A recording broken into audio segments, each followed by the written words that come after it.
Combined divisibility पर based ये बहुत ही बेसिक सा क्वेश्चन है। ये क्वेश्चन है, यदि एक संख्या दी गई है आपको इसको 88 से विभक्त किया जाए तो बताइए a प्लस बी का मान क्या होगा। मतलब अगर ये 88 से कंप्लीटली डिविजिबल है, अब इसको हम बोलते हैं कंबाइंड डिविजिबिलिटी रूल, क्योंकि 88 is a composite number 8 into 11।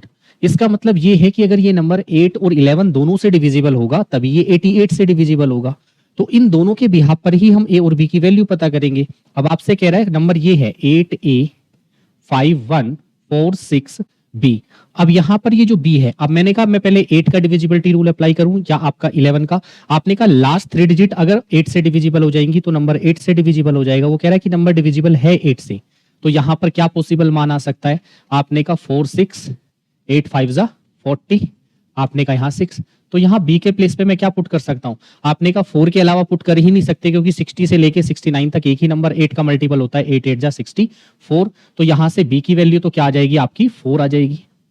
कितनी आ जाएगी 4। अब a की वैल्यू क्या होगी, तो आपने कहा 11 का डिविजिबिलिटी रूल आप अप्लाई कर दीजिए। तो एक छोड़ के आपका ऑल्टरनेटिव यानी इवन प्लेसेस पर जो डिजिट है उनका सम माइनस ऑड प्लेसेस पर जो डिजिट है a प्लस 1 प्लस 6।